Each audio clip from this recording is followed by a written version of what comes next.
First things first, let's go over the 3 setup cases so you know what to expect when using the tool. Case 1. A CineCamera is selected and the sequencer is open. In this situation, the animation controls are available and all other options are disabled. The important thing here is that the animation section is fully independent and works with any CineCamera as long as the sequencer is open. At the end of this configuration, the log will display no target or multiple targets selected. Case 2.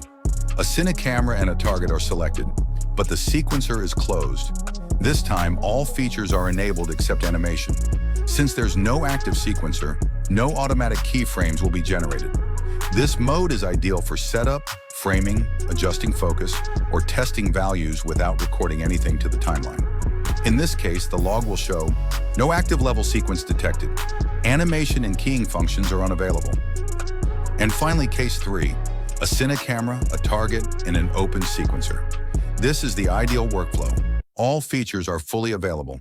You can set framing and focus, test offsets, and animate your shot all in one place. Here, no message appears in the log, meaning everything is correctly set. And that's it.